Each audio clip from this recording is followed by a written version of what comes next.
Assalamualaikum warahmatullahi wabarakatuh.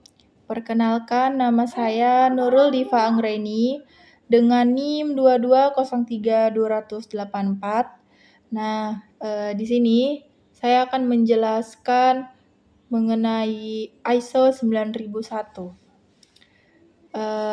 ISO atau International Organization for Standardization merupakan sebuah organisasi dunia yang berdiri di Jenewa, Swiss pada tahun 1947.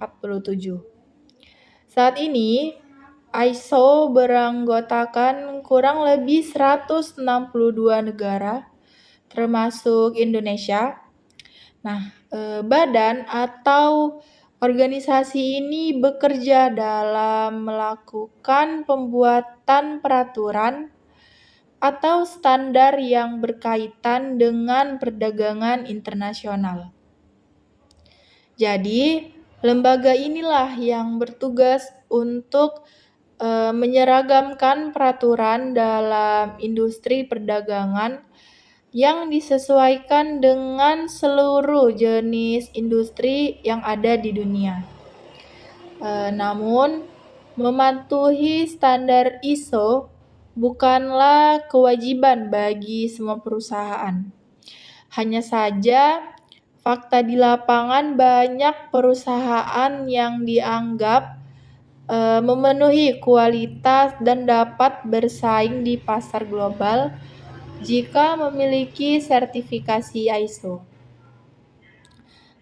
Makna umum dari ISO 9001 ini, ISO 9001 itu merupakan salah satu standar yang diterbitkan oleh International Organization for Standardization, yaitu lembaga internasional yang menerapkan standar global agar produk, layanan, dan sistem memiliki mutu yang konsisten dan diakui di seluruh dunia.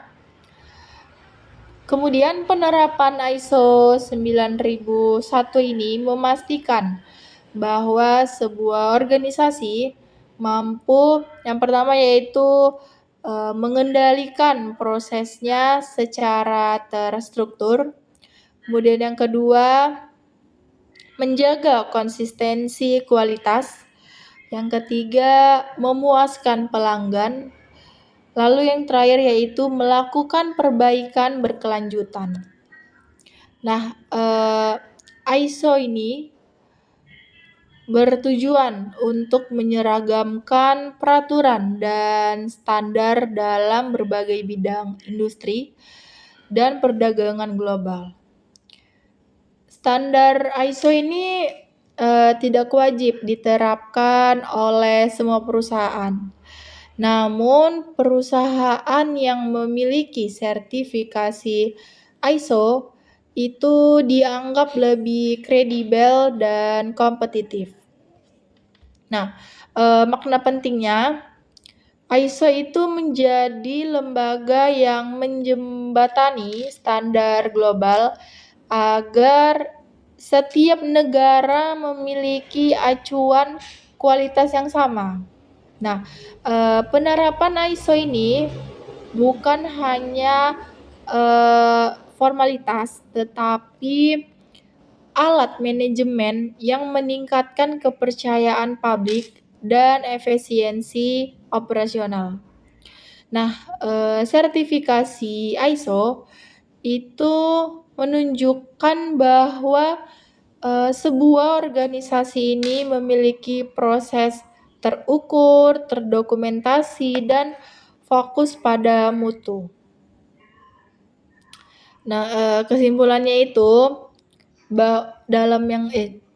kesimpulan dari apa yang saya sampaikan bahwa ISO ini menegaskan bahwa ISO ini adalah pondasi penting untuk memastikan bahwa produk dan layanan itu memenuhi kebutuhan internasional sehingga bisa diterima di pasar global. Kemudian ada tujuan ISO. Ada beberapa tujuan ISO. Nah, yang pertama yaitu meningkatkan kredibilitas perusahaan. Untuk setiap kegiatan, perusahaan-perusahaan yang menerapkan standar ISO maka akan memiliki kredibilitas yang lebih di mata masyarakat. Apalagi jika dibandingkan dengan perusahaan yang tidak menerapkan hal tersebut. Nah, pemenuhan standar internasional yang diketahui oleh masyarakat itu akan menciptakan kepercayaan yang lebih tinggi pada pihak konsumen. Sebab standar yang lebih tinggi pada pihak standar yang disusun oleh ISO ini selalu berporos dan berorientasi pada konsumen. Nah, hal ini membuat perusahaan berkomitmen untuk selalu melakukan perbaikan yang juga memuaskan konsumen.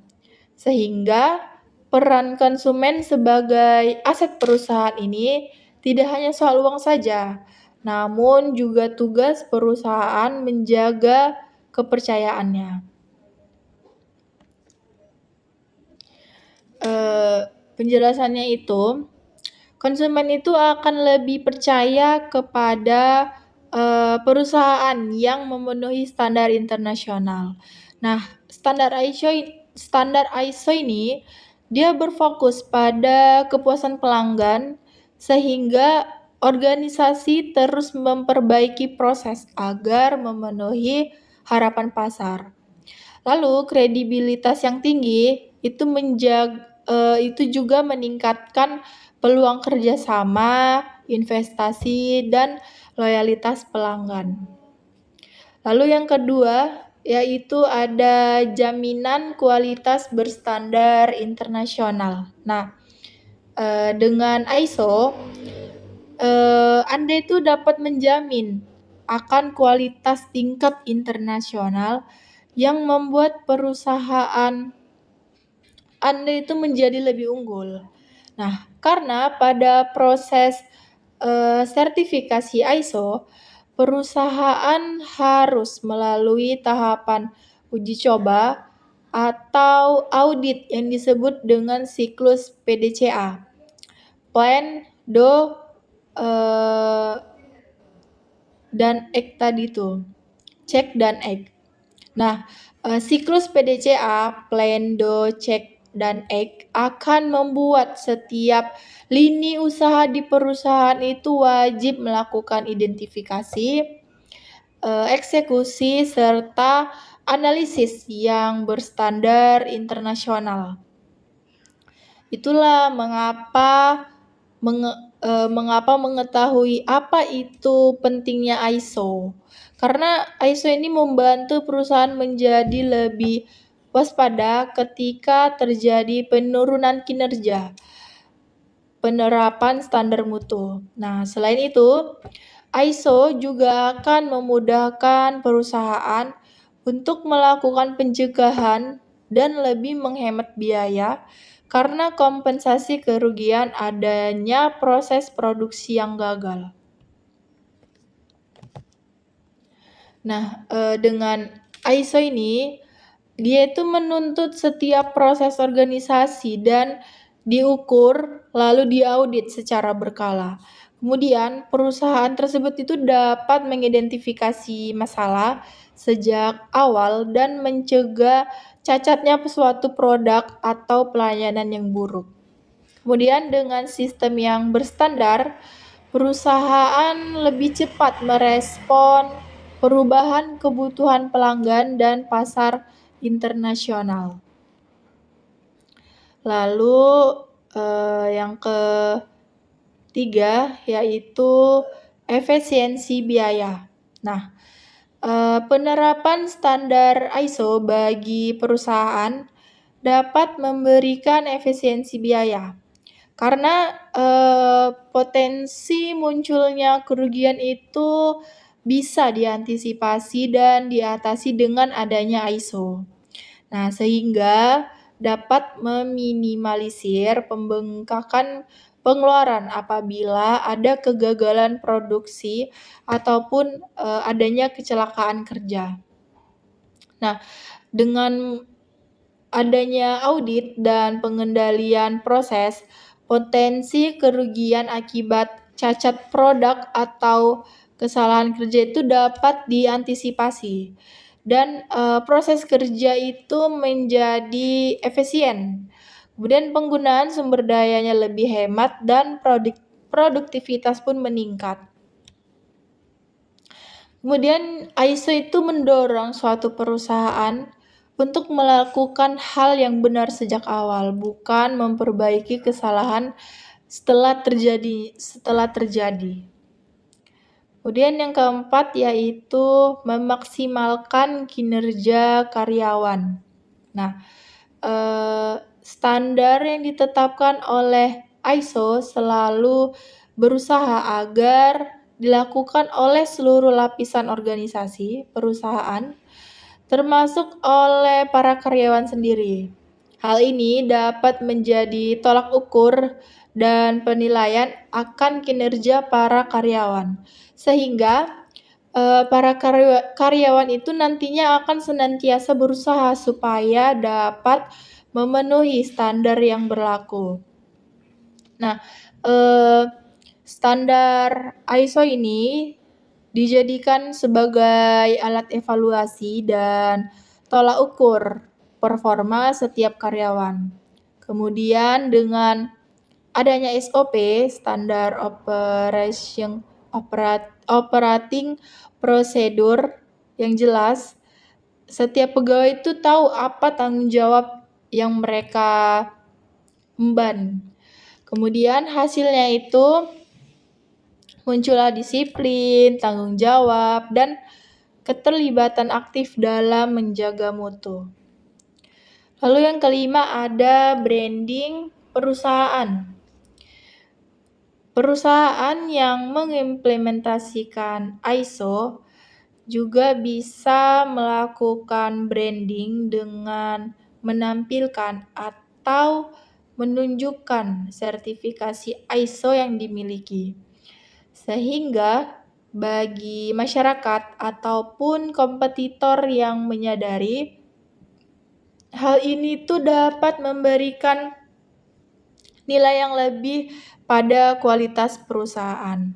Nah, sertifikasi ISO itu akan membuat suatu perusahaan atau suatu brand itu dinilai lebih unggul di pasaran dunia. Perusahaan yang bersertifikasi ISO ini dianggap lebih profesional dari kompetitor lainnya. Branding ini meningkatkan kepercayaan pelanggan sekaligus menjadi pembeda dengan pesaing yang belum bersertifikat.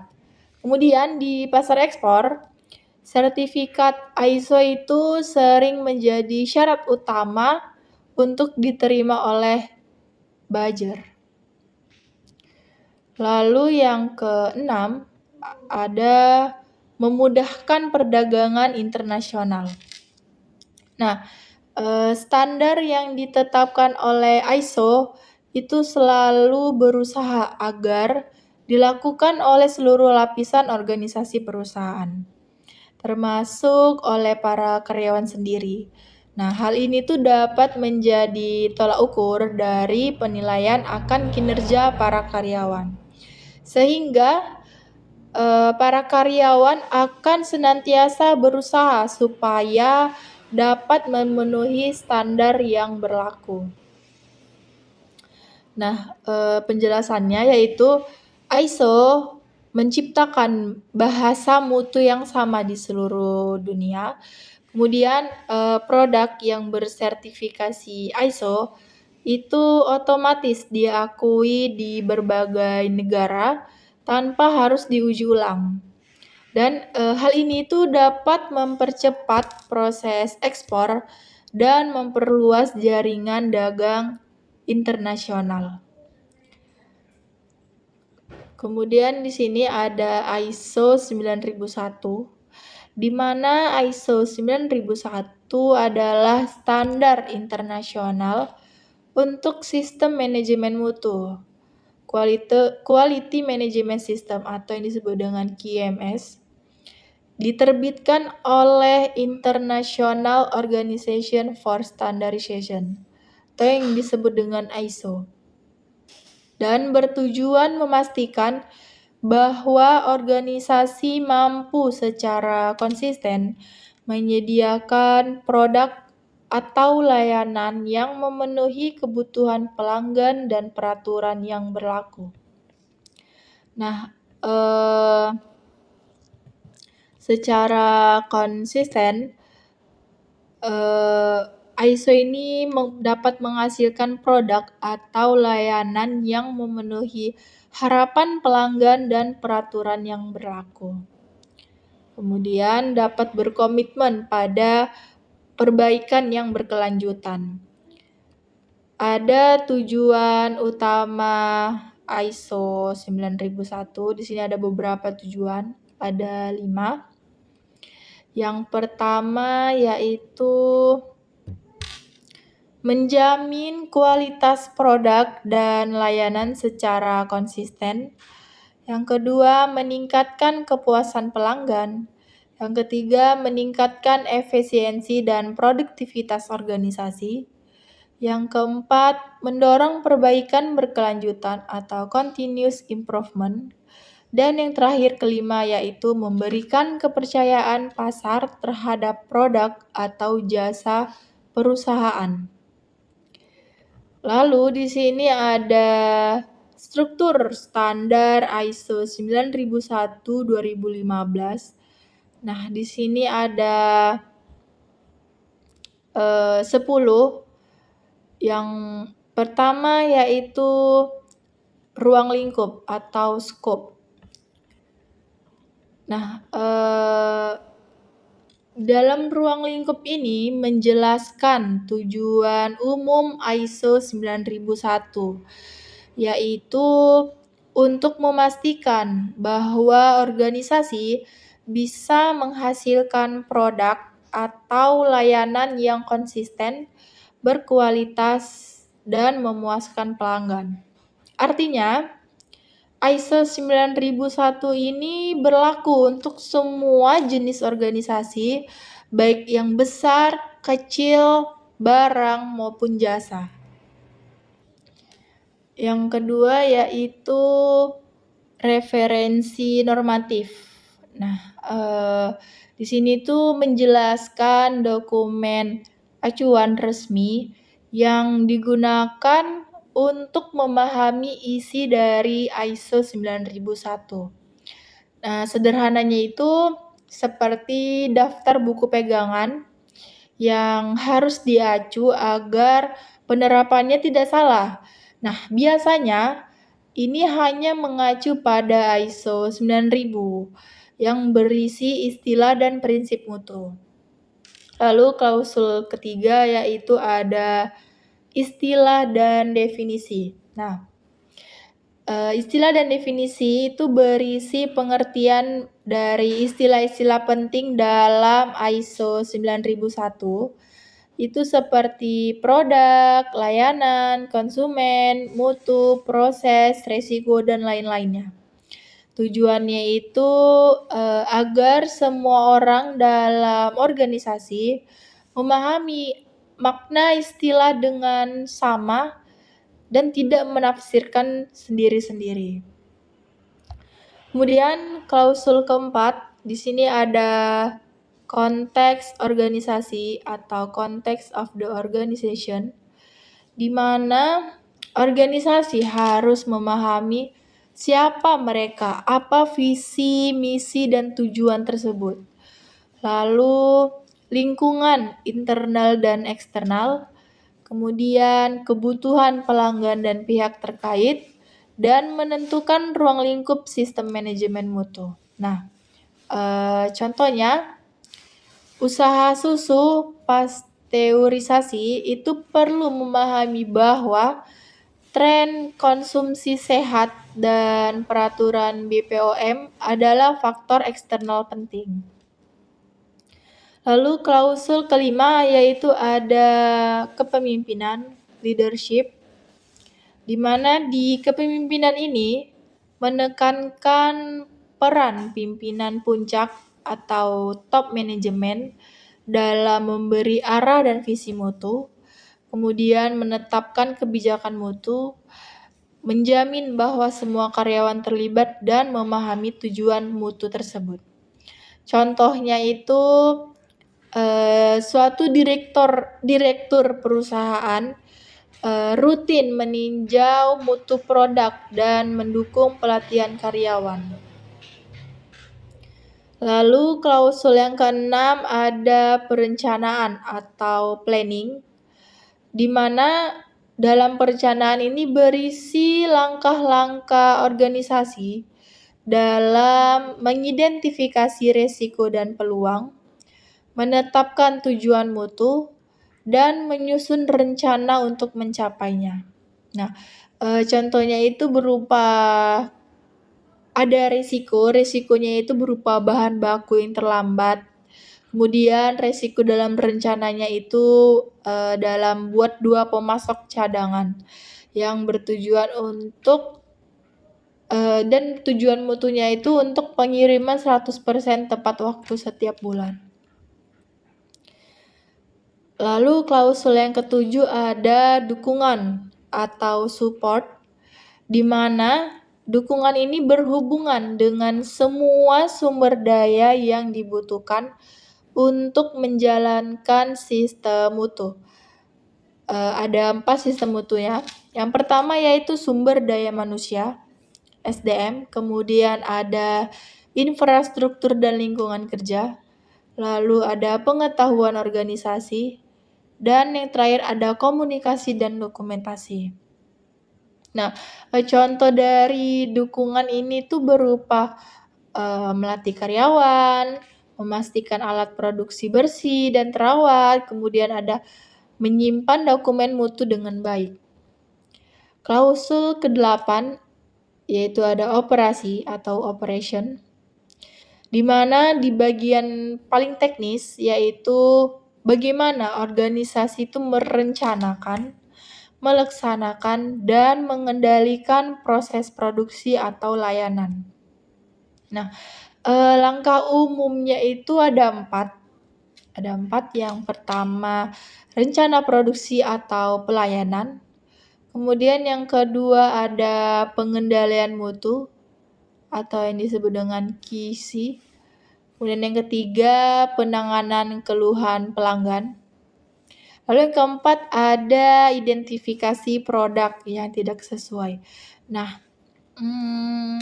contoh dari operation ini, di mana suatu perusahaan makanan itu wajib mempunyai prosedur produksi yang higienis dan pemeriksaan sebelum adanya distribusi.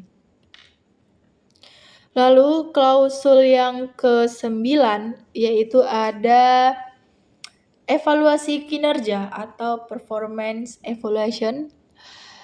Nah, di sini tuh organisasi harus memantau, mengukur, menganalisis, dan mengevaluasi kepuasan pelanggan, efektivitas sistem mutu, audit internal, dan tinjauan manajemennya. Nah, contoh kecilnya yaitu melakukan survei pelanggan itu setiap 6 bulan, lalu hasilnya itu nanti digunakan untuk memperbaiki layanan. Lalu klausul yang ke-10 yaitu peningkatan atau improvement.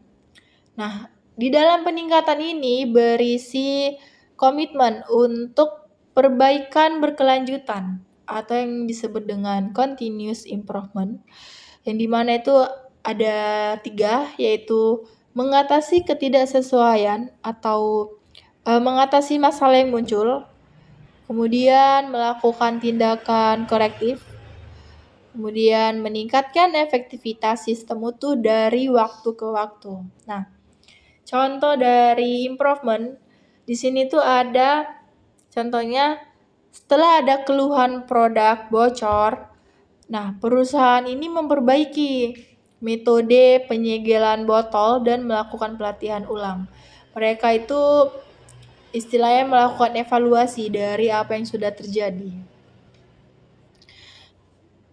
Selanjutnya, di sini saya akan membacakan prinsip dasar ISO 9001/2015. Ada beberapa, ada 7. Nah, yang pertama yaitu fokus pada pelanggan. Di sini kita harus memahami dan memenuhi apa yang dibutuhkan oleh pelanggan. Kemudian yang kedua ada kepemimpinan atau leadership. Di sini pemimpin itu harus bisa menetapkan arah, visi, dan lingkungan kerja yang mendukung mutu. Kemudian keterlibatan engagement of people. Nah, semua karyawan itu berperan aktif dalam peningkatan mutu. Kemudian ada pendekatan proses atau yang disebut dengan proses approach. Nah, di sini tuh kegiatan dikelola sebagai proses yang saling terkait. Lalu ada perbaikan berkelanjutan atau improvement. Di sini tuh mutu selalu ditingkatkan secara terus-menerus. Lalu ada pengambilan keputusan berdasarkan bukti, evidence based decision making. Nah, di sini tuh keputusan didasarkan pada data dan fakta, bukan hanya asumsi semata saja. Lalu yang terakhir itu ada manajemen hubungan, relationship management, dengan menjaga hubungan baik dengan pemasok, pelanggan, dan pihak terkait. Dari ketujuh prinsip ini, tanpa memegang prinsip-prinsip ini, sertifikasi itu hanya akan menjadi formalitas saja. Kemudian saya akan menjelaskan mengenai langkah dalam menerapkan ISO 9001 di suatu organisasi ataupun bisnis. Di sini ada 7 poin. Yang pertama itu komitmen manajemen puncak. Adanya dukungan pimpinan itu sangat penting. Lalu yang kedua, analisis kesenjangan atau GAP analisis. Membandingkan kondisi saat ini dengan persyaratan ISO 9001. Kemudian ada penyusunan dokumen sistem manajemen mutu berupa manual mutu, prosedur, dan instruksi kerja. Kemudian yang keempat yaitu pelatihan karyawan dan implementasi sistem. Yang kelima ada audit internal. Yang keenam, tinjauan manajemen atau manajemen review. Yang kelima, audit eksternal oleh lembaga sertifikasi berupa MIS, SGS, TUV, Sukovindo, dan lain-lain. Nah, implementasi ISO 9001 itu bukan sebuah proyek yang singkat, tetapi sebuah proses berkelanjutan yang menuntut keterlibatan dari semua pihak. Lalu yang terakhir, penjelasan yang terakhir di sini, manfaat dari penerapan ISO 9001. Nah, bagi perusahaan ada 4 manfaat. Yang pertama yaitu proses kerja lebih efisien dan terstandar. Kemudian meningkatkan citra dan kepercayaan pasar. Yang ketiga, mengurangi kesalahan dan pemborosan. Yang keempat yaitu dapat menjadi syarat tender atau ekspor. Nah, manfaat bagi pelanggan ada 4 juga. Yang pertama, suatu produk atau layanan itu lebih konsisten mutunya. Nah, yang kedua, lebih puas terhadap kualitas produk yang didapatkan. Yang ketiga, lebih mudah menyampaikan keluhan dan mendapat tanggapan yang cepat. Dan yang terakhir yaitu produk memenuhi standar internasional. Nah, kesimpulan umum dari apa yang saya sampaikan yaitu mutu bukan hanya hasil akhir, tetapi budaya organisasi yang dibangun secara sistematis, terukur, dan berkelanjutan. Nah, ISO 9001 ini membantu organisasi untuk fokus pada pelanggan, kemudian memastikan suatu proses itu berjalan dengan efisien, lalu melibatkan seluruh karyawan di dalam perusahaan atau sebuah organisasi, dan berkomitmen terhadap perbaikan terus-menerus. Mereka itu melakukan perbaikan yang berkelanjutan, bukan hanya di situ-situ aja. Mereka setiap harinya itu melakukan audit yang berkala. Makna umum dari ISO 9001 ini, ISO 9001 itu merupakan salah satu standar yang diterbitkan oleh International Organization for Standardization, yaitu lembaga internasional yang menerapkan standar global agar produk, layanan, dan sistem memiliki mutu yang konsisten dan diakui di seluruh dunia. Kemudian penerapan ISO 9001 ini memastikan bahwa sebuah organisasi mampu, yang pertama yaitu mengendalikan prosesnya secara terstruktur. Kemudian yang kedua, menjaga konsistensi kualitas. Yang ketiga, memuaskan pelanggan. Lalu yang terakhir yaitu melakukan perbaikan berkelanjutan. Nah, ISO ini bertujuan untuk menyeragamkan peraturan dan standar dalam berbagai bidang industri dan perdagangan global.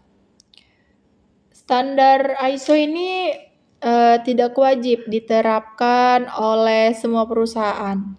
Namun, perusahaan yang memiliki sertifikasi ISO itu dianggap lebih kredibel dan kompetitif. Nah, makna pentingnya, ISO itu menjadi lembaga yang menjembatani standar global agar setiap negara memiliki acuan kualitas yang sama. Nah, penerapan ISO ini bukan hanya formalitas, tetapi alat manajemen yang meningkatkan kepercayaan publik dan efisiensi operasional. Nah, sertifikasi ISO itu menunjukkan bahwa sebuah organisasi ini memiliki proses terukur, terdokumentasi, dan fokus pada mutu. Nah, kesimpulannya itu kesimpulan dari apa yang saya sampaikan bahwa ISO ini menegaskan bahwa ISO ini adalah pondasi penting untuk memastikan bahwa produk dan layanan itu memenuhi kebutuhan internasional sehingga bisa diterima di pasar global. Kemudian ada tujuan ISO. Ada beberapa tujuan ISO. Nah, yang pertama yaitu meningkatkan kredibilitas perusahaan. Untuk setiap kegiatan, perusahaan-perusahaan yang menerapkan standar ISO maka akan memiliki kredibilitas yang lebih di mata masyarakat. Apalagi jika dibandingkan dengan perusahaan yang tidak menerapkan hal tersebut. Nah, pemenuhan standar internasional yang diketahui oleh masyarakat itu akan menciptakan kepercayaan yang lebih tinggi pada pihak konsumen. Sebab, standar yang lebih tinggi pada pihak standar yang disusun oleh ISO ini selalu berporos dan berorientasi pada konsumen. Nah, hal ini membuat perusahaan berkomitmen untuk selalu melakukan perbaikan yang juga memuaskan konsumen. Sehingga peran konsumen sebagai aset perusahaan ini tidak hanya soal uang saja, namun juga tugas perusahaan menjaga kepercayaannya. Penjelasannya itu, konsumen itu akan lebih percaya kepada perusahaan yang memenuhi standar internasional. Nah, standar ISO ini dia berfokus pada kepuasan pelanggan sehingga organisasi terus memperbaiki proses agar memenuhi harapan pasar. Lalu kredibilitas yang tinggi itu juga meningkatkan peluang kerjasama, investasi, dan loyalitas pelanggan.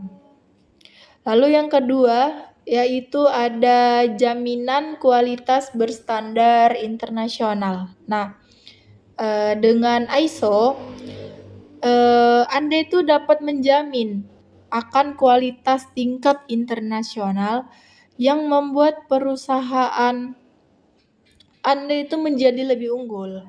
Nah, karena pada proses sertifikasi ISO, perusahaan harus melalui tahapan uji coba atau audit yang disebut dengan siklus PDCA. Plan, Do, dan Act tadi tuh. Cek dan Act. Nah, siklus PDCA, Plan, Do, Check, dan Act akan membuat setiap lini usaha di perusahaan itu wajib melakukan identifikasi, eksekusi, serta analisis yang berstandar internasional. Itulah mengapa mengetahui apa itu pentingnya ISO. Karena ISO ini membantu perusahaan menjadi lebih waspada ketika terjadi penurunan kinerja, penerapan standar mutu. Nah, selain itu, ISO juga akan memudahkan perusahaan untuk melakukan pencegahan dan lebih menghemat biaya karena kompensasi kerugian adanya proses produksi yang gagal. Nah, dengan ISO ini, dia itu menuntut setiap proses organisasi dan diukur lalu diaudit secara berkala. Kemudian, perusahaan tersebut itu dapat mengidentifikasi masalah sejak awal dan mencegah cacatnya suatu produk atau pelayanan yang buruk. Kemudian, dengan sistem yang berstandar, perusahaan lebih cepat merespon perubahan kebutuhan pelanggan dan pasar internasional. Lalu yang ketiga yaitu efisiensi biaya. Nah, penerapan standar ISO bagi perusahaan dapat memberikan efisiensi biaya. Karena potensi munculnya kerugian itu bisa diantisipasi dan diatasi dengan adanya ISO. Nah, sehingga dapat meminimalisir pembengkakan pengeluaran apabila ada kegagalan produksi ataupun adanya kecelakaan kerja. Nah, dengan adanya audit dan pengendalian proses, potensi kerugian akibat cacat produk atau kesalahan kerja itu dapat diantisipasi dan proses kerja itu menjadi efisien. Kemudian penggunaan sumber dayanya lebih hemat dan produktivitas pun meningkat. Kemudian ISO itu mendorong suatu perusahaan untuk melakukan hal yang benar sejak awal, bukan memperbaiki kesalahan setelah terjadi. Kemudian yang keempat yaitu memaksimalkan kinerja karyawan. Nah, standar yang ditetapkan oleh ISO selalu berusaha agar dilakukan oleh seluruh lapisan organisasi perusahaan, termasuk oleh para karyawan sendiri. Hal ini dapat menjadi tolak ukur dan penilaian akan kinerja para karyawan, sehingga para karyawan itu nantinya akan senantiasa berusaha supaya dapat memenuhi standar yang berlaku. Nah, standar ISO ini dijadikan sebagai alat evaluasi dan tolak ukur performa setiap karyawan. Kemudian dengan adanya SOP, Standard Operating Procedure yang jelas, setiap pegawai itu tahu apa tanggung jawab yang mereka emban. Kemudian hasilnya itu muncullah disiplin, tanggung jawab, dan keterlibatan aktif dalam menjaga mutu. Lalu yang kelima ada branding perusahaan. Perusahaan yang mengimplementasikan ISO juga bisa melakukan branding dengan menampilkan atau menunjukkan sertifikasi ISO yang dimiliki. Sehingga bagi masyarakat ataupun kompetitor yang menyadari hal ini tuh dapat memberikan nilai yang lebih pada kualitas perusahaan. Nah, sertifikasi ISO itu akan membuat suatu perusahaan atau suatu brand itu dinilai lebih unggul di pasaran dunia. Perusahaan yang bersertifikasi ISO ini dianggap lebih profesional dari kompetitor lainnya. Branding ini meningkatkan kepercayaan pelanggan sekaligus menjadi pembeda dengan pesaing yang belum bersertifikat. Kemudian di pasar ekspor, sertifikat ISO itu sering menjadi syarat utama untuk diterima oleh buyer. Lalu yang keenam ada memudahkan perdagangan internasional. Nah, standar yang ditetapkan oleh ISO itu selalu berusaha agar dilakukan oleh seluruh lapisan organisasi perusahaan, termasuk oleh para karyawan sendiri. Nah, hal ini tuh dapat menjadi tolak ukur dari penilaian akan kinerja para karyawan. Sehingga para karyawan akan senantiasa berusaha supaya dapat memenuhi standar yang berlaku. Nah, penjelasannya yaitu ISO menciptakan bahasa mutu yang sama di seluruh dunia. Kemudian produk yang bersertifikasi ISO itu otomatis diakui di berbagai negara tanpa harus diuji ulang. Dan hal ini tuh dapat mempercepat proses ekspor dan memperluas jaringan dagang internasional. Kemudian di sini ada ISO 9001, di mana ISO 9001 adalah standar internasional untuk sistem manajemen mutu, Quality Management System atau yang disebut dengan QMS. diterbitkan oleh International Organization for Standardization atau yang disebut dengan ISO, dan bertujuan memastikan bahwa organisasi mampu secara konsisten menyediakan produk atau layanan yang memenuhi kebutuhan pelanggan dan peraturan yang berlaku. Nah, secara konsisten, ISO ini dapat menghasilkan produk atau layanan yang memenuhi harapan pelanggan dan peraturan yang berlaku.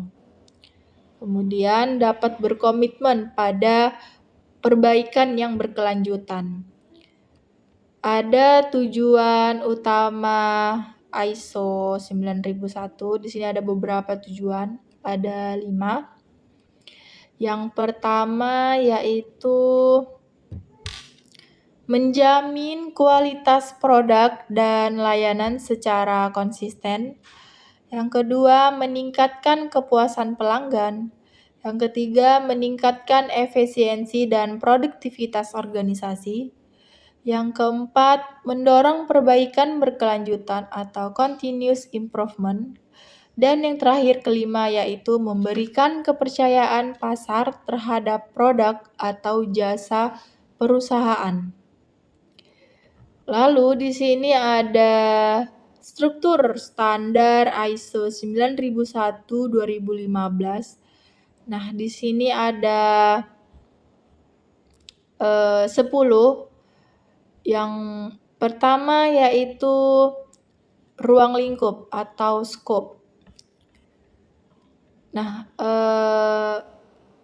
dalam ruang lingkup ini menjelaskan tujuan umum ISO 9001, yaitu untuk memastikan bahwa organisasi bisa menghasilkan produk atau layanan yang konsisten, berkualitas, dan memuaskan pelanggan. Artinya, ISO 9001 ini berlaku untuk semua jenis organisasi, baik yang besar, kecil, barang, maupun jasa. Yang kedua yaitu referensi normatif. Nah, di sini tuh menjelaskan dokumen acuan resmi yang digunakan untuk memahami isi dari ISO 9001. Nah, sederhananya itu seperti daftar buku pegangan yang harus diacu agar penerapannya tidak salah. Nah, biasanya ini hanya mengacu pada ISO 9000 yang berisi istilah dan prinsip mutu. Lalu klausul ketiga yaitu ada istilah dan definisi. Nah, istilah dan definisi itu berisi pengertian dari istilah-istilah penting dalam ISO 9001. Itu seperti produk, layanan, konsumen, mutu, proses, resiko, dan lain-lainnya. Tujuannya itu agar semua orang dalam organisasi memahami makna istilah dengan sama dan tidak menafsirkan sendiri-sendiri. Kemudian klausul keempat, di sini ada konteks organisasi atau context of the organization, di mana organisasi harus memahami siapa mereka, apa visi, misi, dan tujuan tersebut. Lalu lingkungan internal dan eksternal, kemudian kebutuhan pelanggan dan pihak terkait, dan menentukan ruang lingkup sistem manajemen mutu. Nah, contohnya usaha susu pasteurisasi itu perlu memahami bahwa tren konsumsi sehat dan peraturan BPOM adalah faktor eksternal penting. Lalu klausul kelima yaitu ada kepemimpinan, leadership, di mana di kepemimpinan ini menekankan peran pimpinan puncak atau top manajemen dalam memberi arah dan visi mutu, kemudian menetapkan kebijakan mutu, menjamin bahwa semua karyawan terlibat dan memahami tujuan mutu tersebut. Contohnya itu suatu direktur perusahaan rutin meninjau mutu produk dan mendukung pelatihan karyawan. Lalu klausul yang keenam ada perencanaan atau planning, di mana dalam perencanaan ini berisi langkah-langkah organisasi dalam mengidentifikasi risiko dan peluang, menetapkan tujuan mutu, dan menyusun rencana untuk mencapainya. Nah, contohnya itu berupa ada risikonya itu berupa bahan baku yang terlambat. Kemudian risiko dalam rencananya itu dalam buat 2 pemasok cadangan yang bertujuan untuk dan tujuan mutunya itu untuk pengiriman 100% tepat waktu setiap bulan. Lalu klausul yang ketujuh ada dukungan atau support, di mana dukungan ini berhubungan dengan semua sumber daya yang dibutuhkan untuk menjalankan sistem mutu. Ada 4 sistem mutunya.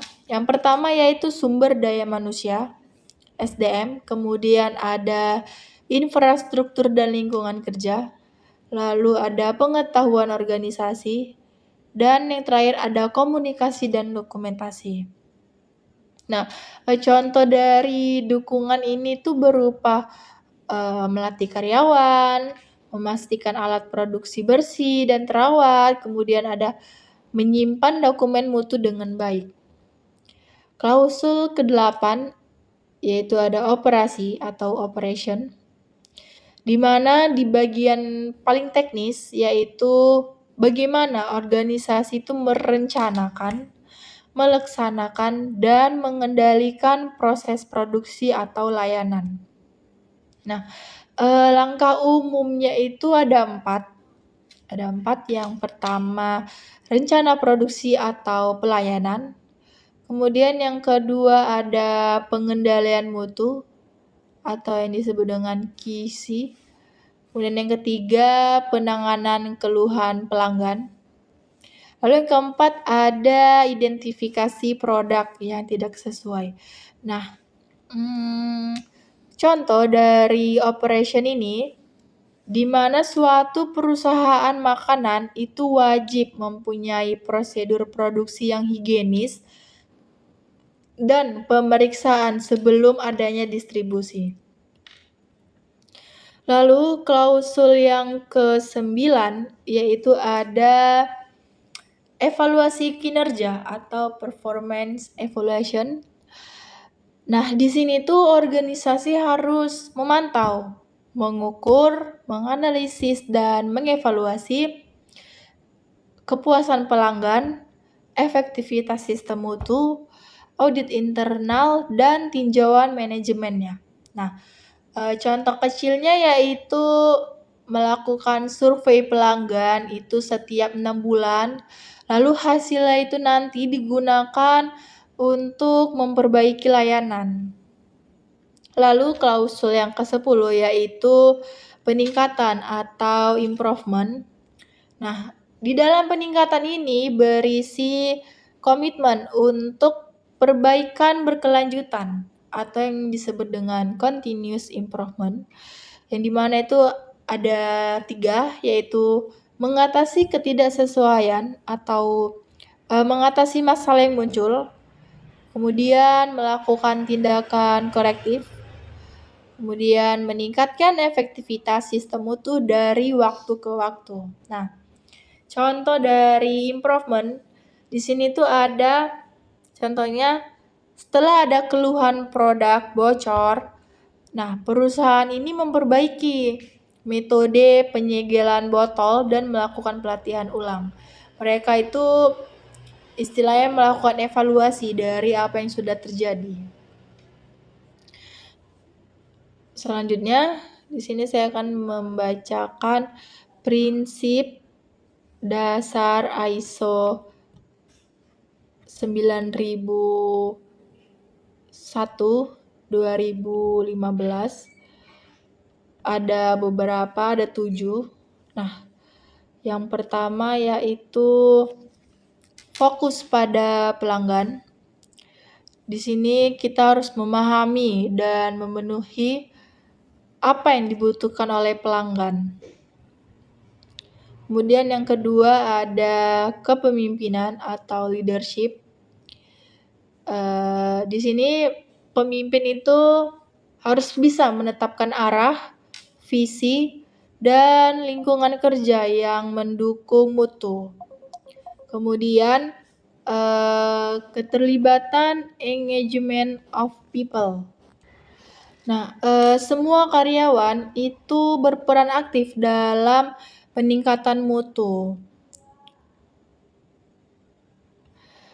Kemudian ada pendekatan proses atau yang disebut dengan process approach. Nah, di sini tuh kegiatan dikelola sebagai proses yang saling terkait. Lalu ada perbaikan berkelanjutan atau improvement. Di sini tuh mutu selalu ditingkatkan secara terus-menerus. Lalu ada pengambilan keputusan berdasarkan bukti, evidence based decision making. Nah, di sini tuh keputusan didasarkan pada data dan fakta, bukan hanya asumsi semata saja. Lalu yang terakhir itu ada manajemen hubungan, relationship management, dengan menjaga hubungan baik dengan pemasok, pelanggan, dan pihak terkait.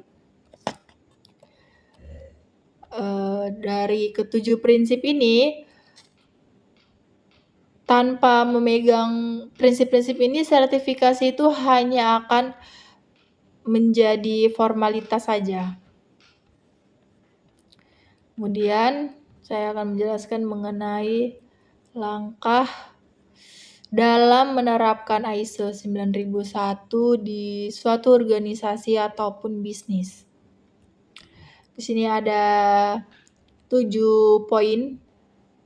Yang pertama itu komitmen manajemen puncak. Adanya dukungan pimpinan itu sangat penting. Lalu yang kedua, analisis kesenjangan atau GAP analisis, membandingkan kondisi saat ini dengan persyaratan ISO 9001. Kemudian ada penyusunan dokumen sistem manajemen mutu berupa manual mutu, prosedur, dan instruksi kerja. Kemudian yang keempat yaitu pelatihan karyawan dan implementasi sistem. Yang kelima ada audit internal. Yang keenam tinjauan manajemen atau manajemen review. Yang kelima audit eksternal oleh lembaga sertifikasi berupa MIS, SGS, TUV, Sukovindo, dan lain-lain. Nah, implementasi ISO 9001 itu bukan sebuah proyek yang singkat, tetapi sebuah proses berkelanjutan yang menuntut keterlibatan dari semua pihak. Lalu yang terakhir, penjelasan yang terakhir di sini, manfaat dari penerapan ISO 9001. Nah, bagi perusahaan ada 4 manfaat. Yang pertama yaitu proses kerja lebih efisien dan terstandar. Kemudian meningkatkan citra dan kepercayaan pasar. Yang ketiga, mengurangi kesalahan dan pemborosan. Yang keempat yaitu dapat menjadi syarat tender atau ekspor. Nah, manfaat bagi pelanggan ada 4 juga. Yang pertama, suatu produk atau layanan itu lebih konsisten mutunya. Nah, yang kedua, lebih puas terhadap kualitas produk yang didapatkan. Yang ketiga, lebih mudah menyampaikan keluhan dan mendapat tanggapan yang cepat. Dan yang terakhir, yaitu produk memenuhi standar internasional. Nah, kesimpulan umum dari apa yang saya sampaikan yaitu, mutu bukan hanya hasil akhir, tetapi budaya organisasi yang dibangun secara sistematis, terukur, dan berkelanjutan. Nah, ISO 9001 ini membantu organisasi untuk fokus pada pelanggan, kemudian memastikan suatu proses itu berjalan dengan efisien, lalu melibatkan seluruh karyawan di dalam perusahaan atau sebuah organisasi, dan berkomitmen terhadap perbaikan terus-menerus. Mereka itu melakukan perbaikan yang berkelanjutan, bukan hanya di situ-situ aja. Mereka setiap harinya itu melakukan audit yang berkala. Mungkin itu saja yang dapat saya sampaikan mengenai materi ISO 9001. Apabila ada kesalahan penyampaian kata, saya mohon maaf, saya akhiri. Wabillahi taufiq wal hidayah. Assalamualaikum warahmatullahi wabarakatuh. Terima kasih.